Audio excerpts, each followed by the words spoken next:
Hey there folks, this is GreenyXI welcoming you right back to Let's Play Umineko. This is episode 24. Recently, Rosa decided that Maria should not be left alone when Beatrice is around. They're sort of human Beatrice walking around.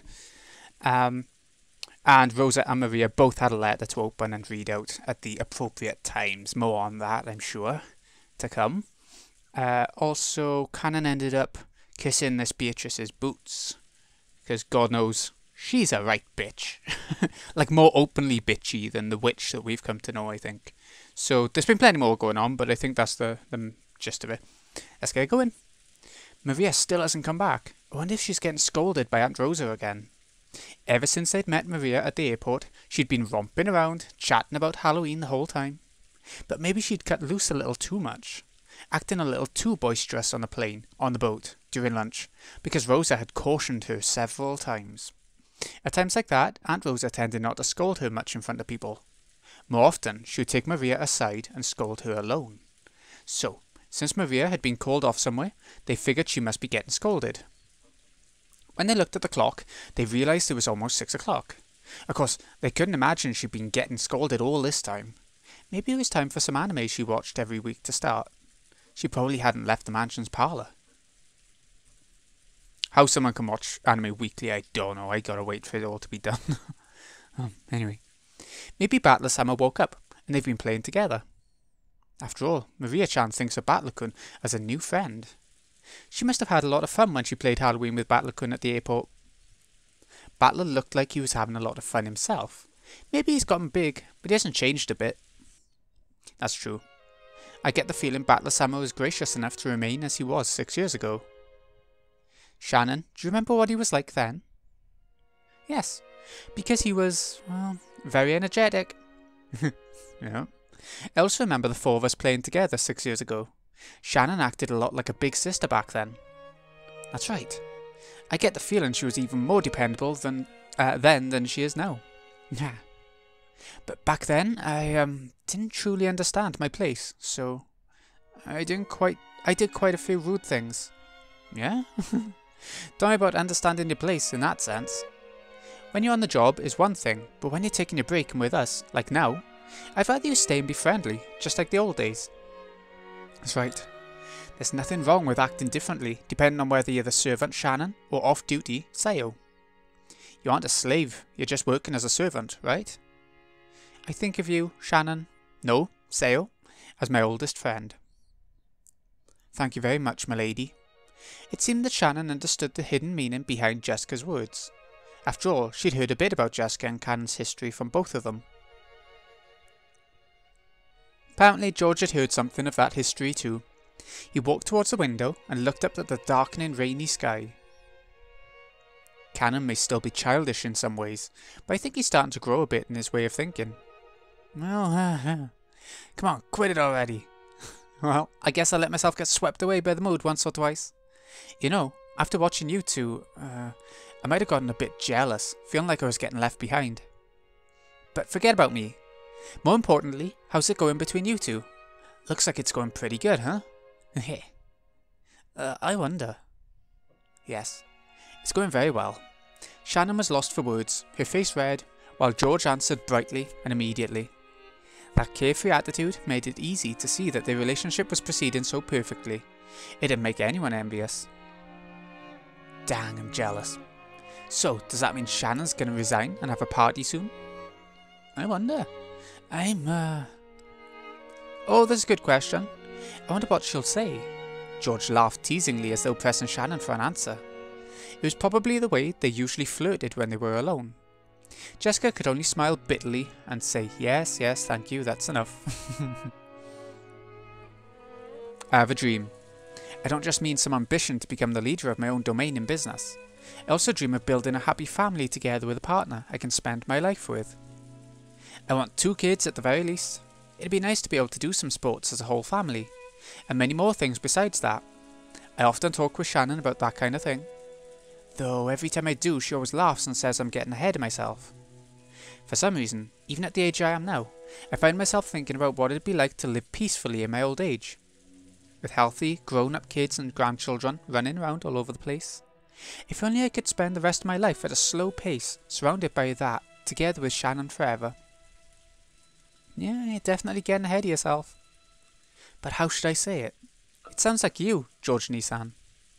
Being surrounded by a family like that would probably be so wonderful. The ideal family I've painted in my mind is something like that. To Shannon, who'd been raised in an orphanage, that harmonious image of a family was probably something to be yearned for. And George, who had made an absolute promise to grant that wish for her, may truly have been a fitting person for her to spend her life with. To Jessica, Shannon was a precious friend. George was surely the one most fit to entrust that friend's future to. Well, I don't want to throw cold water on you guys, but Uncle Hideyoshi aside, what are you going to do about Aunt Eva? Yeah, won't it be pretty tough to win her over? Yeah, there's no reason for anyone to worry about something like that. No one but me gets any say in who I choose to be my partner. I will bring Shannon happiness. Whose permission do I need for that? Whoa! George-san, that was cool. Can't believe you can say stuff that embarrassing out loud.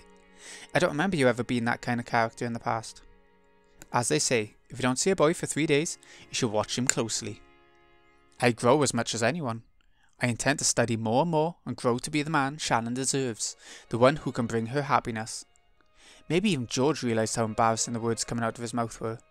His face turned very slightly red and he scratched his head. George-san, it's okay. I'm sure Mother will be difficult, but you can leave that to me. You'll see. I'll make all the relatives accept you as my partner. Awesome. I'm jealous of you, Shannon. Seriously. I'm very grateful that you're willing to go so far. Come to think of it, I'm starting to feel like a third wheel here. Maybe I better leave, huh? As Jessica rose with a forced smile from the bed she'd been sitting on, the phone rang. Before Jessica picked up the receiver, wondering what this could be about, Shannon looked at the clock and jumped. Apparently, she'd spent too much time on her break. I'm sorry. I forgot it was time for work. Then if you'll excuse me. At the same time Jessica picked up the phone, Shannon began dashing out of the room. Shannon. Again, the usual time, at the usual place. Yes? Excuse me. Hello, it's Jessica. Genji-san. Yeah, Shannon's going back to you guys now. We held her up, so please don't scold her. Yeah, yes. I see. So it's almost time for them to get ready for dinner. It's nearly dinner time. I'm jealous of the food. Many plates were lined up on the counter in the kitchen. Preparations for dinner were proceeding steadily.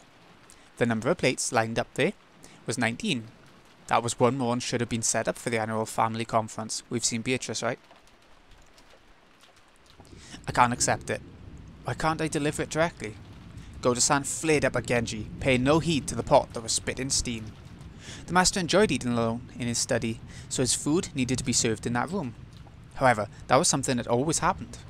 Of course, Goda-san would want to set the table for the master with his own hands, since he put his heart and soul into his cooking. But the master had imposed a strict rule that none but the servants bearing the Golden Eagle crest enter his study.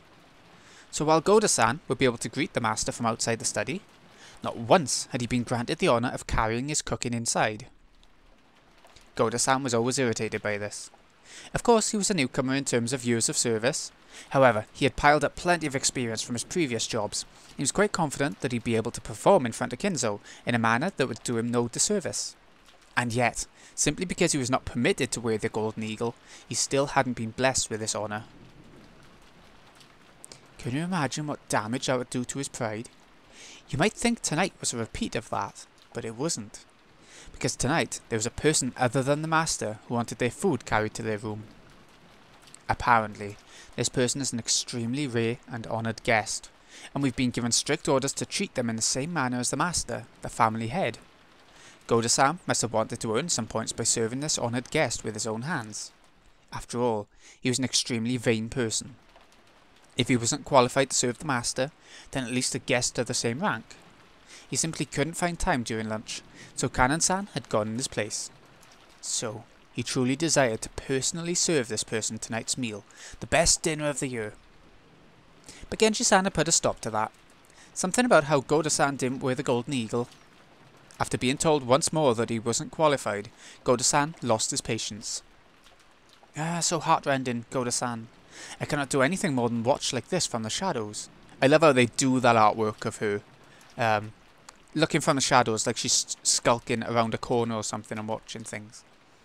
Kumasawa-san, if you have enough free time to dawdle around, please get the dining hall ready. Is the tablecloth set? Oh, my apologies. When it became her turn to bear his wrath, Kumasawa slid out into the hall. Beatrice-sama is of exactly the same rank as the master. All rules regarding her are to be respected just as much as those involving the master. Goda-san, please devote your attention entirely towards your own task and serve all the relatives. I wouldn't mind if it was you, Genji-san, but is it really okay to let a child like this serve such a guest? If she made some blunder, it would be quite embarrassing. I know they've served here a long time, but that doesn't mean they've been trained in the proper areas. If you'll allow me to speak freely, they're completely lacking in the fundamentals that might qualify them to interact with such a guest. Goda spoke bluntly, even though Shannon was standing right there in the kitchen. Shannon was the one whom Genji had ordered to carry dinner to Beatrice's room. By the ranking system among the servants permitted to wear the Golden Eagle, Shannon certainly was the second highest in rank. If the highest ranked Genji went to set the table in Kinzo's room, then it fell to Shannon to set the table in Beatrice's room. Goda's pride was always horribly injured by this ranking system. At times like this, he'd speak out bluntly and rudely against Shannon and Cannon. Goda kept raising examples of each of Shannon's failures until now, making a ruckus about how she couldn't do this or was terrible at that. Shannon, who listened to this with her head hung in shame, heard Cannon's voice from behind her. Cannon had been leaning against the wall in the hallway near the kitchen entrance, a blind spot from the inside, and had been listening to all of this. He probably knew that if he entered the kitchen, sparks would start to fly his way. I've got to say it, the man's scum. But we could learn a lot about the fundamentals of entertaining guests from him. Goda-san has learned so much, so he'd be a great reference. Nisan, you sure are nice. More importantly, is the guest in the VIP room really Beatrice-sama as they say? Yes. I met her when I was sent to serve her lunch. There can be no doubt it's her. Really? Was she doing well? Cannon remembered that he and Shannon had different impressions of Beatrice. To Shannon, Beatrice was a cupid of love, who had granted her magic to establish her relationship with George. Judging by the expression that rose to her face, it looked like she couldn't wait to inform Beatrice of how her relationship with George had progressed. However, Cannon already knew. That witch came here with a terrifying goal in mind. The nebulous witch that only they'd been able to see in the past had now revived so fully that she could walk in openly through the front door, and even have dinner carried to her. Once, when she'd vanished from in front of Cannon, the witch said something about how her own power was still weak. So, if that witch was now appearing so openly, did it mean she'd finally regained her former power? And she said something else too. She definitely said that she'd sown the seeds of love, while fully aware that they would fail. And she said even more. She definitely said that the day had finally come, upon which the door to the Golden Land would be opened. Shannon, she's planning to hold some bizarre ceremony with the Master, and you can bet it'll be something too horrible to imagine, and no one will be able to resist. What are you talking about? She came here as the Master requested, so that the door to the Golden Land would open, and so that everything would be returned to the Golden Land. She definitely said that to me. In the past, the two of them, as furniture working for Kinzo, had been told what opening the door to the Golden Land implied, so Shannon understood everything, without having to ask a single question. And because of that, she felt a deep despair. Something tore at Cannon's heart as he looked at that expression twisted with grief.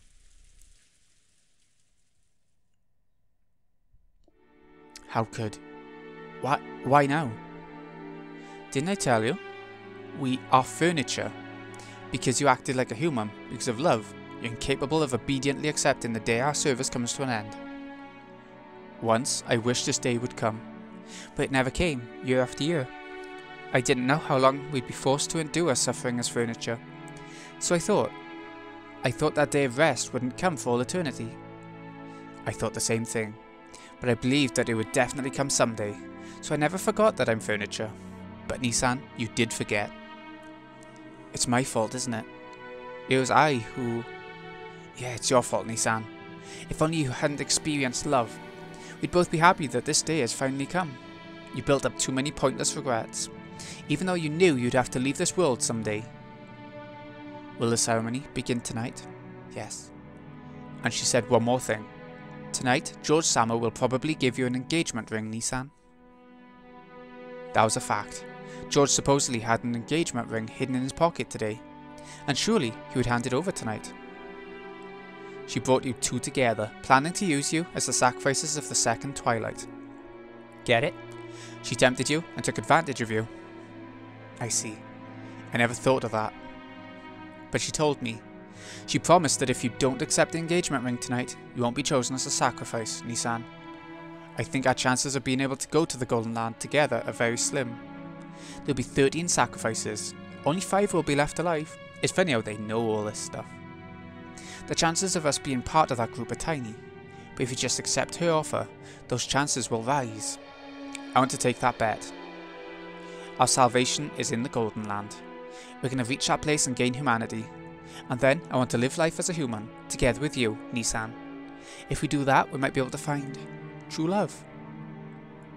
In the past, we used to dream about being able to go to the Golden Land. If we go there, any wish will be granted. We'll be saved from this pain. That's what we believed. However, in this ceremony, only a few people would be invited to the Golden Land, chosen by fate and chance. Everyone else would lose their life as a sacrifice midway through the ceremony. However, in the past, Shannon and Cannon had thought that whether they reached the Golden Land or were sacrificed, they would still be released from their duties as furniture. That meant this ceremony would definitely bring release to furniture like them, no matter what happened. I don't like it. Together with you, I want to make up for all the suffering we've endured. I won't become a sacrifice. Nissan and I will remain alive, and we'll reach the Golden Land together. So I won't let you become the sacrifice of the second twilight. Please, Nissan, don't accept that man's ring. If you don't accept it, she promised not to select you as a sacrifice. I cannot do that. Tonight's ring is very special. My heart won't let me refuse it.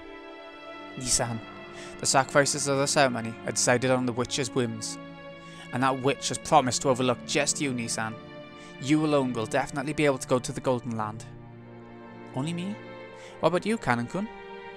The witch's game is enough for me. I'll slip through her clutches. I am not powerless. I'll tightly grasp that faint chance. After all, our lives are transient, aren't they? In order to begin our real lives, let's drag ourselves to the Golden Land. Then we will gain humanity.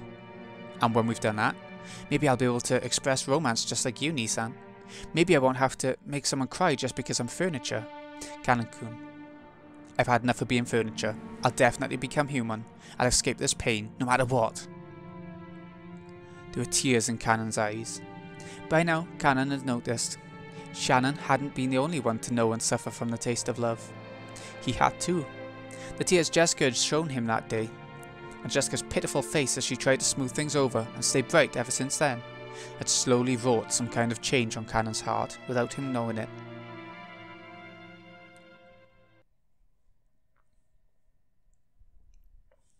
Shannon, I've been calling to you for some time now. Shannon jumped at the sudden sound of Genshi's voice. Apparently, he had called to her repeatedly. She hurriedly answered. When she turned back, Cannon had disappeared. It seemed he didn't feel like showing his tears to anybody. Yes, I'm sorry for being careless. I entrusted Cannon with lunch, but it should have been you, as the next in rank after me, who carried it. Beatrice-sama is the most honoured guest of this house. There's no more honoured guest than her. Please think of her as another master and be polite. Please take extra care that you make no blunders, understand? It's quite painful for me to entrust this to someone as inexperienced as yourself, but there's nothing we can do about the house's rules.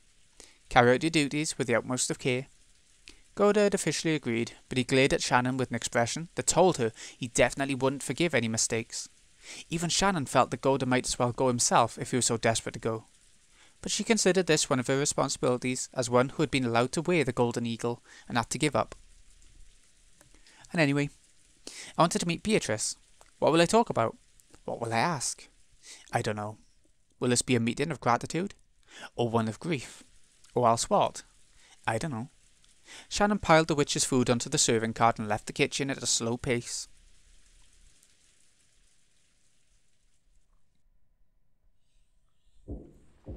The person knocking was Kraus. Father, today is our annual family conference. Haven't the siblings gathered here just to get a glimpse of you? Ah, be silent. I say I won't leave. You're there too, aren't you, Genji? Why haven't you had my food brought here as I ordered you to? Kenzo screamed across the door. Genji was waiting behind Kraus. Your meal has been prepared so that it might be carried to the study. However, Kraus-sama has expressed his wish that you eat downstairs tonight. Father, I'm not asking you to do this every day. Just for this one night, won't you gather together with your family? Who are you calling family? Since when have you considered vultures circling in wait for roadkill to be family? Would you call rotting, oozing maggots family as well? Was that a Higurashi reference? My. Kraus shrugged at this answer, which he had half expected. Genji, carry the meal here as you were told. Why don't you listen to what I say? Why? Genji-san, I leave this in your capable hands. My voice will no longer reach that man.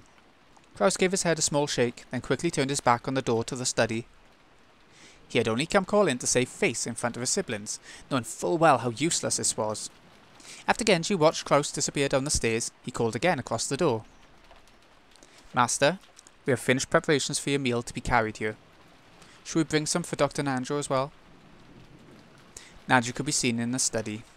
Because Kinzo had forcefully pestered him into finishing their long-lasting chess game, they had been playing against each other since the early evening. Nanjo had announced as a doctor that Kinzo's days were numbered, so he couldn't refuse if Kinzo demanded that they finish the game while he was still living. Kinzo was thinking deeply about his next move, concentrating more than usual. It had been Kinzo's turn for quite some time, and Nanjo, who was tired of waiting, had randomly pulled out a book on magic that he couldn't understand and was skimming it. Kinzo-san, you won't think of a good move just by folding your arms and sitting in front of the board. Perhaps we had better take a break and refresh our minds. Be silent. That should be enough to solidify my defense. Will the bishop and the knight be able to penetrate that opening? Today, Kinzo was focused on maintaining a strong defense. Normally, Kinzo's motto was that offense was the best defense. However, today was completely the opposite. I'm also hungry. Shall we suspend the game here? Besides, I've used my head so much without a break that I'm already feeling dizzy. At this rate, I might not be able to perform at my best. No, that won't do. In chess, both players must always make their best moves. Any other sort of move is merely a nuisance to consider, ruining a game whose focus is predicting your opponent's thoughts. Such a thing considerably reduces our enjoyment. Kinzo sighed deeply and finally shifted his gaze away from the board. Chess isn't chess without an opponent. If that opponent is tired and wants to suspend the game, there's no getting around it. True, the goal of chess is for both players to make the best possible moves and aim for victory. It's an intellectual game where reading your opponent is key. But Kinzo-san, have you forgotten that there's another goal besides victory? What? What other goal could there possibly be? To think that you of all people would forget something like that. Chess is a way to pass the time, having fun with a friend. You got me there. I believe I once said those exact words to you long ago. Yes, you got me there. Kinzo, who almost always wore a frown, relaxed his face for once and laughed. Ninjo felt like he'd been reunited with a close friend he hadn't seen in ages. That's how it is. Now that I've managed to take a shot back at you, what do you say? Will you go down with me and have dinner? Why don't we discuss Kasparov's middle game along with some coffee? An appealing proposition, but I'm afraid I must decline. I can no longer leave this room. After all, the ceremony has already begun. Is that so? My stomach is growling. I'll go downstairs. Anytime you feel like it. Nanjo. Thank you. What could you be thanking me for? We didn't finish our match. However, it seems I have somehow achieved that second goal of chess, which I had forgotten. And it would appear that goal is no less important than achieving checkmate. This isn't like you. Why so sentimental? You said it yourself, did you not? My days in this world are numbered. Now go. And don't come to this room again. Let's continue this match in the Golden Land. That's fine with me, but we'll have to start over. Losing that rook was a serious blow. Well then, I'll see you later. Yes, later. Maybe in the Golden Land, or in Purgatory. Or possibly in the next world. Nanjo didn't say anything beyond that, and with emotion made smooth by familiarity, He pushed the button on the table that would release the auto lock. Then after looking at Kinzo's back one last time, he left the study. As he did, Genji's voice came from the hall. "If you are ready, master, I will now carry in your dinner. It may be my final dinner. I must savour it. Please prepare it, as you wish. And are your preparations complete as well, master?" "Indeed. In the time leading up to this day, this room has been carefully wrapped in a multitude of barriers. Even if her roulette chooses me, I will definitely repel it. I will remain alive, and will surely become one of those who reach the Golden Land. I shall repulse the visit of the Reapers, trying to drag me off to the land of the dead."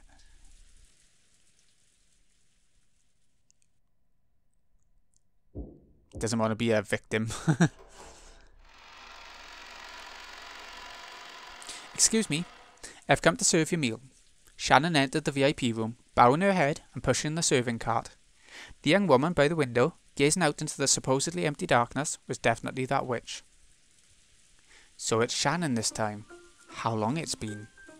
Oh, your face isn't nearly as pale as it once was. I can see a no cannon. I hardly recognise you." "Thank you very much." Shannon solemnly prepared dinner. There were actually several things she wanted to ask the witch, but they were all jumbled up and she didn't know where to start.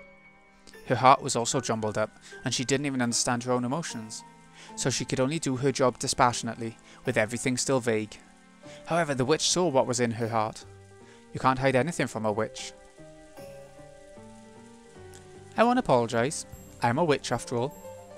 "Apologise for what?" "Come now. Cannon must have told you about it. I only rescued your love life because of my mischievous spirit.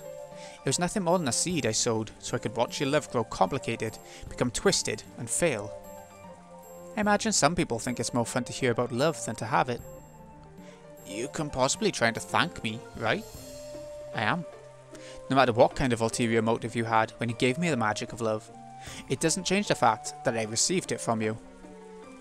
So even if you sowed that seed knowing that the two of us wouldn't be able to stay together for life, I won't hold a grudge against you." It seems furniture is dull after all." "This is where I show my skill, by cooking it into something interesting." "I don't understand what you're thinking, Beatrice-sama. You're a great witch, and people like us don't even reach your feet. Nor can we even imagine your grand thoughts. But there is at least one thing I can say." "What is it?" "Thank you for teaching me to be human. You said it yourself. I am no longer furniture." "Be silent, furniture. If you were a true human, hearing the announcement of your death on the day that you were to receive an engagement ring should have you dancing around, mad with grief. But what are you doing? Your face looks so enlightened, as though you've accepted everything. Truly an anticlimax, furniture." "No, I'm not furniture." "Be silent, furniture." "I won't be silent, because I'm not furniture." "You saying you won't obey my orders?" "Furniture obeys orders, but a human decides for herself whether to obey orders or not. So I won't obey your orders." I take back what I said. You really are interesting. If I hadn't sowed those seeds, you probably would have allowed the ceremony to control your fate without clinging to any emotions. But now you've grown to become something truly interesting, something that will entertain me to no end. That's well, for I am not fond of boredom. Dinner is ready. Here you go. Doesn't this look delicious? If Goda makes it to the Golden Land, perhaps I shall commission him as my chief cook.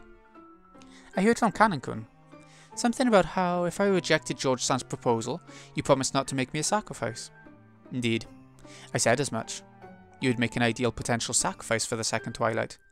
But because Kanon cried and screamed, asking that I spare you, I graciously listened to his words. With the condition that you abandon your engagement, of course. See how gracious I am? What a foolish offer. What a foolish threat. So, you used that to thoroughly bully Kanon-kun, did you? Oh, so you comprehend. Apparently, Shannon had seen through it. She had apparently guessed at how the witch had bullied and humiliated Kanon with that horrible promise as bait. I made him crawl on the carpet and kiss my shoes. And that's not all. Do you want to hear the other ways in which I humiliated him? Shannon silently shook her head. I finally come to understand you. You like to bully, confuse, trouble people, and you do it to entertain yourself. So now I know for sure the one single way I can resist you. And what might that be? I don't care about you. I'll carry out the fate that has been given to me, that's all. I won't entertain you. I don't care about you?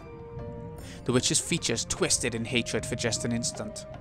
It disappeared immediately, but the expression that briefly rose to her face was rare for the witch, whose malicious smile usually never faded for a second. I see, so you might resist me in that way. How amusing. How truly entertaining. I'll kill you. You and your lover both. If that's the fate you've decided upon, do as you will. I won't be afraid, and I won't stand against you. After all, I don't believe that the cruel fate that's coming is controlled by your will. We humans know nothing about fates that might come to pass in the future. That's why I'll live to the fullest until the last instant, following my convictions and the fate set before me. Fate is just a roll of the dice. There's no malice in it. Even if you claim there is, I won't believe it. Oh, so even though you've quit being furniture, you have no fear of death. It seems you believe this will bore me, but you couldn't be more wrong. The thought of seeing whether you can hold on to that view until the last moment merely serves to intrigue me more and more. I can't stand this. Why did you take the form of a human, appearing in front of us, speak with human words, and ridicule us? If you hadn't appeared in front of us, if you hadn't predicted the future, we would have been able to live life to the fullest until the last moment. That's what witches do. I live off your fates, reigning as a high order being does over low order beings. Your fates are nothing more than fragments. If I cut my hands together, I could scoop out as many of those as I want. Just like how no matter what the beef cows I raise might babble, it doesn't change the fact that I'll be having them for dinner. We're powerless, so we cannot fight against your ceremony or fate. But I can make you unhappy right now. And how will you plan to accomplish this? By walking away from this place right now. No matter how I respond to your words, it will only amuse you. Refusing to respond to your questions is my only method of resisting you. I see, I see. You might be able to take a shot at me, but you cannot defeat me, yes? I have the power to kill anyone for eternity. I cannot wait to see whether you can keep up that resistance in an endlessly repeating cycle of death and rebirth. Don't you forget it, okay? You spoke those words yourself. Well then, if you'll excuse me, if you need anything, please call me. Shannon gave a reserved bow and faced away. With that gesture, maybe she really did take a shot back at the witch, just as Beatrice had said. Because when the witch called out again, she sounded a little more quick-tempered than she had before. Shannon thanked me. Can't you? Can't you thank me for bringing you your day of rest? Furniture may be happy when their day of rest comes, but I'm a human, so I have nothing to thank you for. Is that all you have to say? You plan to accept George's ring, yes? Don't forget that if you do, I will abandon the promise I made with Shannon, the promise that you would not be selected as a sacrifice. If you need anything else, I'll have someone else come. If you'll excuse me. A flat-out interruption. Shannon still hadn't answered her, and the sound of the door closing came instead of an answer.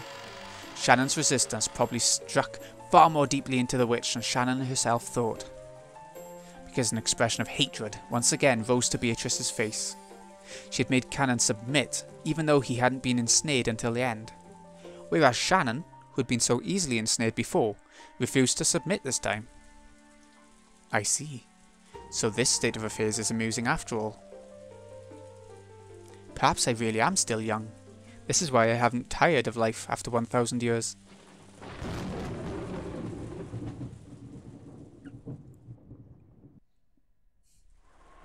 Oh. Good on you, Shannon. Don't take all that abuse.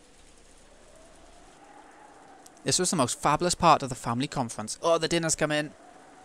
In the past, when Kinzo had been serious about the conference, he'd taken everyone's yearly gathering for dinner very seriously. Any embarrassments during dinner would shame him greatly as the host, so he had given Natsui stern orders to avoid such mishaps at all costs. Because of that, she and Kraus eventually hired Goda, who had confidence in his cooking abilities. Thanks to that, they became able to serve wonderful dinners they could be confident in, but by that time, Kinzo had closed himself up in his study and never appeared for dinner. Maybe you could call that ironic. When the main dish for tonight, calf steak, was set out, Goda began to describe it proudly, further stimulating everyone's appetites. The sauce here is Bordelaise. Of course, the red wine base I used was excellent, even among those made in Bordeaux, but in addition, I prepared an original blend of this house. A blend of choice alcohol from around the world to further deepen the taste. This sauce is limited to this year. I sincerely hope you all enjoy your meal. Isn't that wonderful? However, isn't Bordelaise sauce common to French cooking? It almost seems like using alcohol from outside France with that is heresy. Kraushammer. Today is the annual family conference. As a dinner for those who normally live far away and who have travelled far from across the world to gather together. I realised it would be most fitting to have a sauce made from a blend of fine alcohols from all over the planet that have never met each other before, so I've had it specially prepared. Wonderful. A truly wonderful cook. That's what you are. Food and medicine work twice as well if you sell it right. It's already twice as delicious as normal food, and the advertising makes it twice as good as that. The taste keeps doubling and doubling. Wah! Giggle. Come on, Nissan. That question of yours was obviously a plant.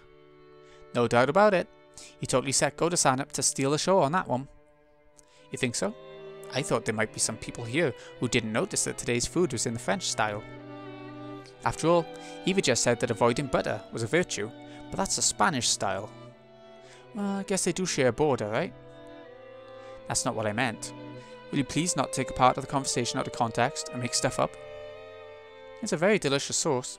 Goda-san, you certainly are amazing. It's a great honour to receive your praise, and this is all thanks to Madam's habitual guidance. No, it was all Goda's idea. I only listened to the recipe and approved of it. It looked like the siblings quickly got into a loud argument about the sauce. Always arguing. But for the most part, dinner proceeded peacefully. However, a certain question they desperately wanted to ask burned inside each one of them. It was about that visitor, the 19th person. The Golden Witch. In actuality, Eva and Rudolph and the rest were very much on their guards during this meal. If the mystery guest was ever going to be introduced, this dinner table would be the most appropriate place to do it. However, no place was set at the dinner table for the witch. The family conference would begin in earnest after the meal, and previous experiences told them that it might last until deep into the night. However, they couldn't imagine why such a person should be kept hidden until this late, if they were going to be introduced in the end anyway.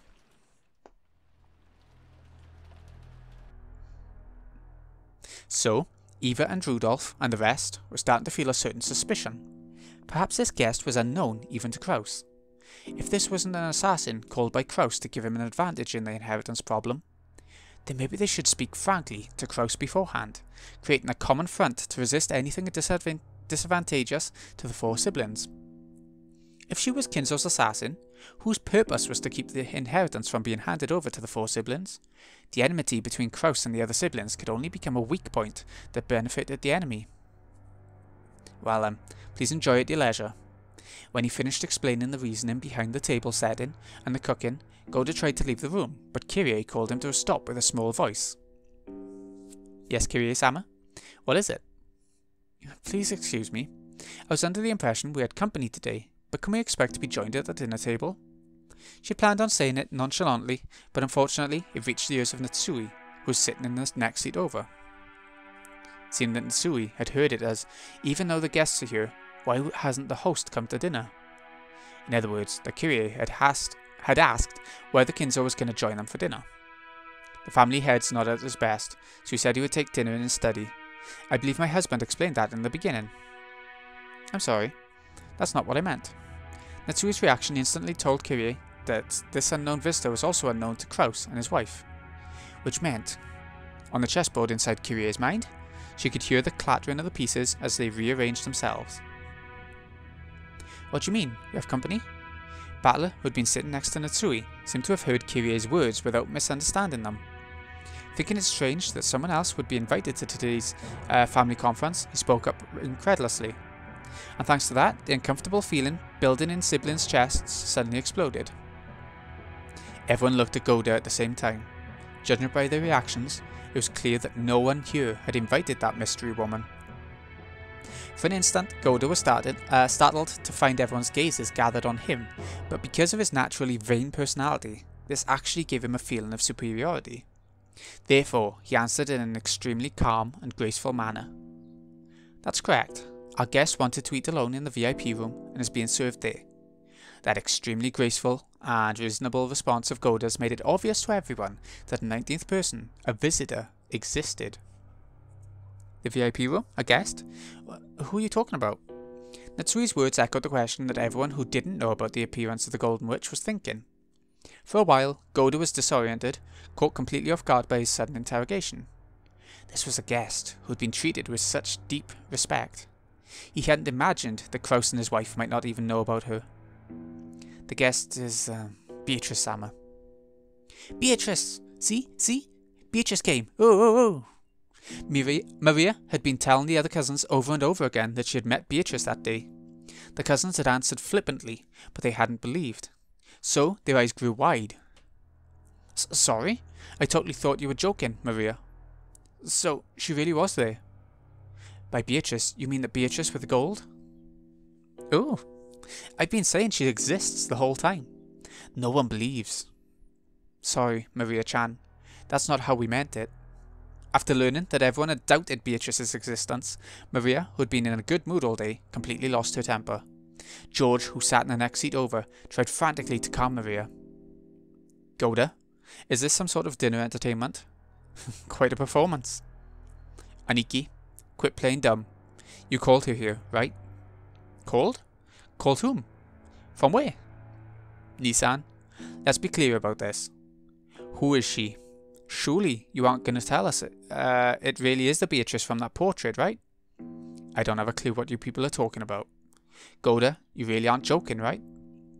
I was just ordered by Genji-san. Call for Genji. Immediately." When Natsui yelled, Goda sped out into the hallway. The sound of the door being thrown open was the spark that suddenly set the dinner table ablaze.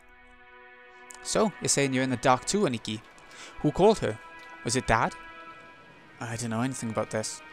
It seems you people think I've been pulling the strings behind the scenes, but that's a huge misunderstanding." "Calm down, Kraus-Nissan. We've gone past the stage of skirmishing with each other. If you're saying even you don't know this mystery person, then something crazy's going on. Hideyoshi-san, can't you be a little more discreet with your words? My husband would not invite unnecessary people to the family conference." "Obviously. What are you people talking about? Are you saying the witch of the portrait has broken out of her frame and appeared? It's not as though anyone's actually met this witch face to face." "I met her."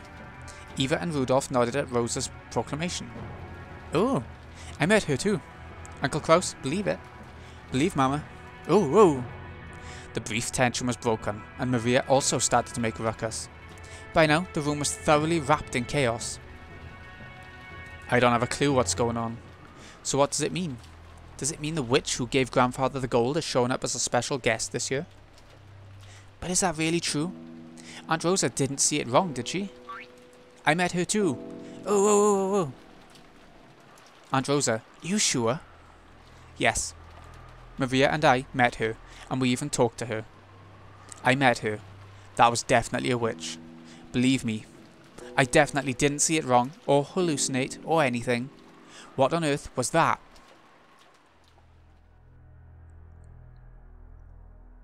In the instant before the typhoon arrived, Rosa definitely met a witch in the rose garden, but the scene had been so hard to accept as truth, that the more she spoke of it like this, the less she understood what it was she had encountered.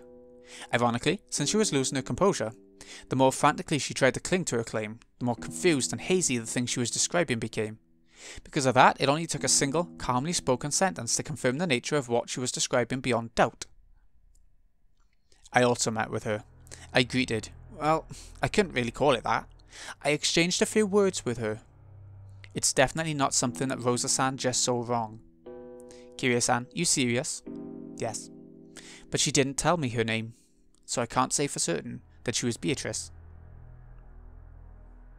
However, I'm sorry if this is subjective, but since I met her in the entrance hall, I was able to compare her face with the portrait. My first impression was that this portrait has to be hers. This is all just subjective." "That is impossible. In the first place, where did that woman come from? The only boat arriving today was the one that brought all of you here. Was she on that boat? It's hard to say for sure. Of course, I don't remember any woman like that getting off the boat with us. Oh, is that all? Can you prove there wasn't a boat beside the one we rode on? You can't. You can't prove one didn't arrive. Makes sense. If another boat did arrive, it might be possible to prove it. If someone saw it and said they saw it, then you're done. But it's impossible to prove that such a boat didn't arrive. Even if everyone says that no such boat arrived, that they didn't see it arrive, you can't prove that it didn't arrive secretly. It's that thing they call a devil's proof. It'd be simple to prove that devils exist. All you have to do is meet a devil. But it's impossible to prove that devils don't exist. Just by saying that no one has ever met a devil, you can't deny the possibility that they're hiding away somewhere humans can't go. You can't deny the existence of aliens for exactly the same reason. Until humanity searches the whole of space and can show perfectly that aliens don't exist, you can't be sure that they don't exist. And it's definitely impossible for us to ever check the entirety of space for the existence of aliens. Therefore, while there may be a number of ways to prove that aliens do exist, it will always be impossible to show proof that denies their existence. So any discussion about there being a second boat would just be a waste of our time. She wasn't on the boat with us. That much is a fact, so she must have arrived on this island through some other means. That's right. There may be no need to discuss how she came here. What's important is that she's actually in the mansion and doesn't feel like having dinner with us. Okay, let's review. Right now, there's another guest on this island other than the 18 people with the Ushiromiya family. And this is a guest even Aniki and Natsui-san don't know about, right? I know nothing. I don't know what you're talking about. Be silent for now. Your headache will get worse. It is as my wife says. I have no idea what you people have been talking about up until now. Then it can only be one answer. Father called her here. Called her here for today's family conference. For the family conference? Again, why? I don't know that. I'm questioning you because I thought you might know. Eva, could you give it a rest? Kraus-Nissan said he doesn't know. So here's what we got. Father stealthily invited the witch of the portrait as a secret guest. And she met with Rosa-san and Maria-chan and then Kirie-san. That's all for now. If she has something to say to us, she could just show herself right away. Now we've got to wonder why she shut herself up without greeting us. Does this mean Dad, who never gave a crap about this family conference in the first place, secretly called a new mistress here? And had her wear the clothes of his ideal witch? This day's too important for that explanation to fly. There can be only one reason. To join in on the family conference. She wants to claim some right to Father's inheritance. Ridiculous. The family head wouldn't have something as filthy as a mistress. I told you to be quiet. I've lived in this mansion with Father all this time, and I've never heard a thing about something like that. If we stretch plausibility to the limit, and assume Father had an illegitimate child with some mistress decades ago, maybe Father searched her out and called her here today. Is that what you're trying to say? Dear, it's absurd to think Father has such a child. To waste the noble blood of the Ushiromiya family on a mistress. This is nothing more than a few people making wild claims. It's obviously a fantasy, a delusion, a daydream. Or is everyone taking part in some kind of act to trick my husband? What act? If anyone's acting, it's you. Quit it, Aniki. Natsui-san may be a bit over vehement, but she's right. Kirie saw her, I didn't. Neither did you, Aniki. But Rosa did. But that means she exists. There are people who can prove she exists, so we're sure right away that she does. It's the opposite of a devil's proof. And I want to meet her too. I want to ask her directly what kind of business she has with the Ushiromiya family. I agree with you on that. I do indeed wish to inquire as to what business she has on Rokkanjima. Don't play dumb. There's only one thing she could be after. Father's inheritance. We should work out her future plans with a lawyer who's hot on inheritance issues. If the mistress claims equal rights as mother, then our shares will be cut right in half. Wait a second, everybody. Genji-san will come very soon. He knows everything. I'm sure he'll answer our questions. Until then, let's stop talking about this. Hey you kids. Sorry, but the adults have to start talking about something complicated. Return to the guest house. Rosie yelled at the children, slightly overcome with emotion. The children didn't understand why they were suddenly being yelled at this time, but Eva and the rest realized it too late. They were talking so bluntly about the filthy topic of the inheritance right in front of the children. Of course, they wouldn't want their children to remain, so they all immediately agreed with Rosa's plan. That's right, just as Rosa-san says. George, take all the cousins and go back to the guest house. You all play nice together. George, do as you're told. Take all the cousins, leave right now. Wait a second, Mother. We still haven't finished eating. Oh, and dessert hasn't even come yet. Oh. We'll have Goda-san take dessert to the guest house, so leave. Jessica, from here on, the adults will be talking together. Go. Sure. Even though I'm still eating. Well, guess I won't be the only exception. Thanks for understanding, Battler-kun. But you sure are lucky. Why? I'd want to leave if I could. I bet. I'll let you adults enjoy your happy family chat about the inheritance. I will also leave my seat. At any rate, it appears my turn will not come tonight. Nanjo quietly rose to his feet. From his seat in the farthest corner, he had been calmly watching the whole discussion without butting in. Surely, that reaction of his was very adult, just what you'd expect of a calm old gentleman. When Nanjo rose from his seat, it ended up encouraging the others who were supposed to leave. The children noisily rose from their seats, and as they hurried into the hallway, the servants returned. I apologize for taking so long. I've called Genji. I was checking to see that all of the doors and windows were shut, so it took me some time. My apologies. Come on, children to the guest house. Goda-san, my apologies. Could you carry the children's portion of the dessert to the guest house? Is that what you wish? It seemed Goda wasn't amused to see the dinner he'd worked so hard on interrupted like this. He sent Natsui to look as though asking her whether that was really okay. Do as Osa-san says, and it will not be necessary to set out dessert for us. Do not approach the dining hall until we call for you. Tell the rest of the servants to do the same. Understood? Yes, as you wish. Come everyone, shall we go? Maria-san, you mustn't trouble your mother anymore. Oh. I want to talk about Bido too. No. Ooh. Maria-chan, could you tell us about Beatrice in the guest house? I really want to hear about the witch. Okay? No? Oh. You're pretty darn smooth, George Nisan. I'm impressed. You sure you don't have kids? You're too used to this. George's words had completely restored Maria's good mood, and now she took the initiative, telling the others to head on to the guest house. It looked like Goda didn't like being kicked out himself, but he couldn't disobey Natsui, so he left the room with Battler and the rest, closing the door. Is this somewhere I might be of service, everyone?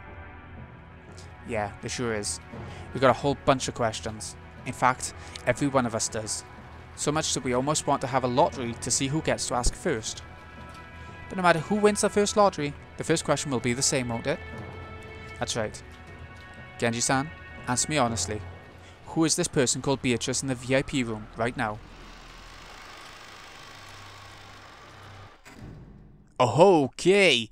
So we're going to carry on with that conversation next time then. I'm assuming so.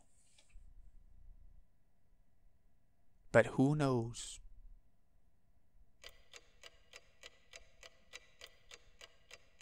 Oh, that's a good time jump. 10 o'clock.